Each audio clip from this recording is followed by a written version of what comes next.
What's going on, guys? Welcome back to the channel. Now today we got another video with our 2014 F350.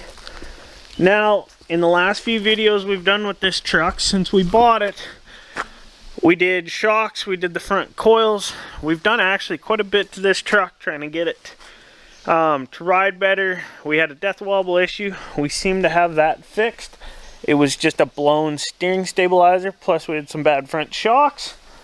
So I've put a bunch of kilometers on this truck. I haven't had issues with it, especially once we got the front end work done. So pretty happy so far with it. I did do a little update. If you don't know, those are Power Stroke badges off a 2020. So of course we picked those up off Kijiji. They were nice and cheap. We put them on. I think it does a really good job. And I wasn't a big fan of that big circle logo that originally came on these trucks. Let me know down below, which one do you guys like more? The updated or the old style? But getting right into this video for today, we're going to come to the back of the truck. Now, you guys might be like, what is all this? So these are two really important things that I've had in all my trucks. First off, we got our Kenwood radio. Now this is I forget what model this is, but it has a detachable faceplate. So this is the actual unit. This is the faceplate. So we got to get that mounted up. And then we also have our Wilson phone booster. You guys always ask which one I have. There you guys go. This is old. This is old school.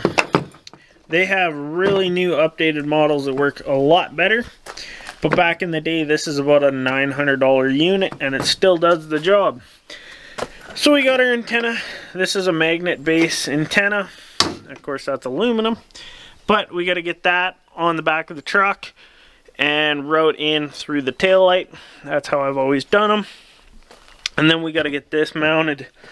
Now the only thing I am waiting for is for this. So this is our antenna mount. Now, if you guys don't remember or didn't see that video, that used to always sit up on the front fender on my 17 and my 20. Well, this has a different style as the hood actually rolls over, where on the 19s or the 17 newer, the fender comes up, you have a body line, and then the hood's flat, like it doesn't have this big roll. So I got to get a different mount. I do believe that ends up coming out right about here. And then, but yeah. So we got to get our antenna mount. I kind of thought about maybe doing one and bringing it up here somehow.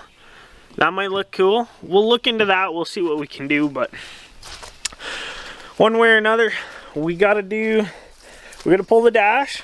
I want to go show you guys. Well, actually, while we're on this topic, because we have our phone booster mount already done. I put that in quite some time ago. That's a smooth talker with just a steel mount. So we're gonna pop this out because I want to show you guys how I did that. And we'll just probably need it out to get the center console out. Because the phone booster will get mounted somewhere in the back. The radio will go onto the back seat. So I'm going to get ripping and tearing. I'm going to figure out a few things. And then, yeah, we'll show you guys along the way on how to remove the dash, the center console, stuff like that. I got some stuff in the back I got to clean out. Alright, so we're starting with something super easy. So we got the third brake light out. We got our magnet attached up there with our antenna. So we ran the wiring through. Now, whenever you look at an interior and you look at a headliner, it can look somewhat complicated, but super easy to access. Just peel your door trim back, and then all you gotta do is just peel this stuff. Just give it a good pull. And usually it can pop off. And you might have to take a bunch. See, our door trim's actually falling down on this. So I might have to pull this. I might have to pull this one. Now there is quite a few things all encumbered, but I might be able to just pull this down fish my hand through. Now, right here, that's an airbag. That's your side passenger airbag. So you want to just take care when you're working around this stuff. There is a chance that might fucking pop, but very, very unlikely. But still, be careful. So I'm gonna fish my hand in there. I'm gonna grab the wire. We're gonna pull it down, run it down. So next up, we got our power. We got it ran, or we got our antenna cable ran. So we pulled this little tray into the seat. There's 2 sets of bolts. They're a 13 mil head. So there's 3 sets of screws. Look at how much nastiness is under this thing. That's fucking gross. So we're gonna clean that, and then we're gonna get to mounting our main power. Alright, check this out, guys. So we actually have the front antenna mount done. Now, instead of doing a fender mount, I was like, well, why not I make it almost identical to the other side?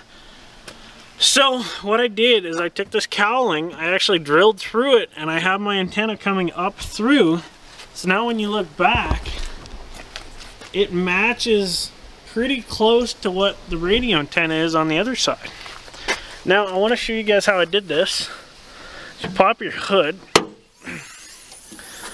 Now you might be curious, you know, how did you do that? Well, there's the mount that I used. So I just used one of the bolts for the hood hinges. And then we utilize that same mounting system. To get this bearing off, it's really simple. All you need is a pry bar. You don't even need a pry bar for lots of it. You just get under there and pull. Now when these are tight, you might need to just get in there and leverage them with a pry bar, or a screwdriver in this case. And then it's same for this back part. And you got to do that kind of along the whole thing. Get it up and get it out. Now for me, I actually have to have this antenna off.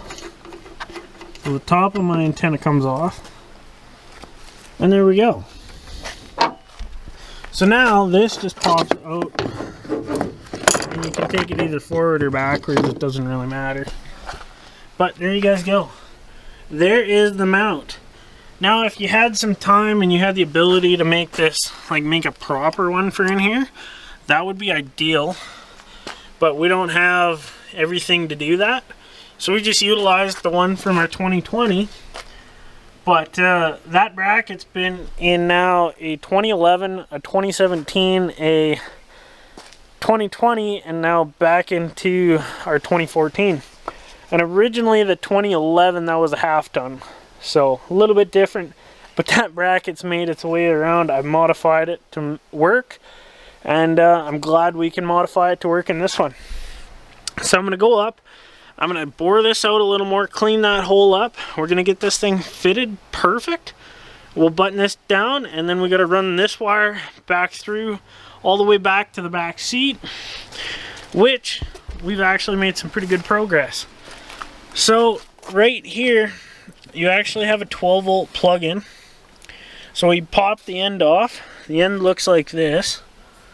So we got rid of that. And this is just our bundle of wire, and then that plugs into the radio. Now, something to know, this wiring, if you want 12 volt that's constant to the battery, that's what that is. Now, we have to find something for the phone booster, because we're going to mount the phone booster in the back of here. Well, there's actually a 12 volt ignition power that comes to this light. Now, I don't need the light to tell me that that's on, so we're going to tie into that light power, and that's what's going to run our phone booster. So I got to get this back end apart, and then we'll mount our phone booster and whatnot in there. But I still got to pull the console.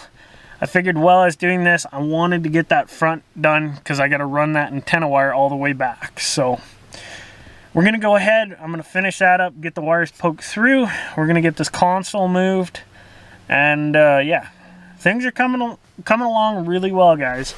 Alright, I want to show you guys quickly how to pull this dash, because you need the dash out to get the console out. So the dash, you just open up your top container, just put your fingers on this and give it a pull. This will come loose. Now there's 2 screws. There's one right there. It's a 7 mil head, and then there's one on this side. Now to get these out, there's a little hole in the bottom. Just take a pick, put your pick in, pry, and pull out. And just like that, they pop out. I hope I got that on camera. I was trying my best, but you just pry in and they pop out. And then yeah, there's a little screw in there. And then there's 2 screws from the looks of it right there to get the rest of it out. So let me pop this out and then I'll show you how I did the mount for the phone. So here we go. This is the back of your dash panel. So you have 2 plugs there. You have a plug here, a big plug here, little plug there, plug. So what is that? That is 6 plugs. So take your time, get them undone, be very gentle. So this is how I did my phone mount. So you can see right here, our mount actually comes through, and there's 2 rivets.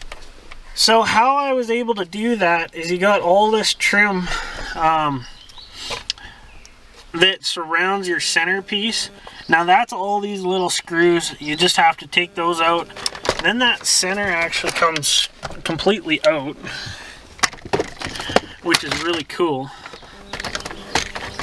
Just try and get it set. So like this inside actually comes apart, and then of course your top bezel, that comes off as well. So all I did is I cut a slit and then filed it out. So that mount just goes straight through, and then it's just riveted into the plastic. That's all I had. That's really all I could make work to make it sit like that. And I wanted it there because that's about where I had it in my 17 and my 20, and I really like that location. Other than that, there's really nothing you can do to actually mount a phone booster unless you're drilling in on just making it look kind of ugly. So let's go ahead and get this out of the way. We had to get that out to access those 2 screws right down there. So I got to unscrew those, and then hopefully this console will actually come free now. Just when you think you got her, boys, you got 2 more you got to pull out. So that's this piece here. You got to pry up at the back and it'll pop out. And then there's 2 more screws right there. And then this thing should come out. And that's along with, there's a screw up front, there's a screw right there. Those are all 8 mil. And then there's 2 on the back that are really, there's actually 4 in the back that are pain in the asses. They're right here, but they're an 8 mil or a 5/16. They go up from the bottom. So you got to feel those. Or you could just take the 2 big bolts out here. I figured do the 4 here, and then we'll only put 2 back in. But we're just about there getting this thing out. It's been a process. So doing this the way I did only gets it out so far. Now if you actually need to pull this console completely out, you have to remove those 2 big bolts, but you might have to remove the seat. It might be kind of a turd to get at, but this does good enough for what I need to do. I just got to run some cords and whatnot. So what we're under here, we vacuum, clean. There's a lot of crap that was hidden under there. And then we're going to try and get this really, really clean while we're here too. Because, like, that's fucking nasty. So I got to go get a bucket of water so we can actually clean some stuff. And then we'll get to mounting our new equipment into this console. Well, here we go, guys. We're all back together.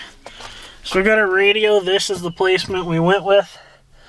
So we have the cord. It comes in from the back side, and then we're just riveted down. This, luckily, is off battery power, but it's switched, so it won't have a parasitic draw. Now our phone booster, it's a little different. So I thought I had ignition power off the back there of the console. I don't.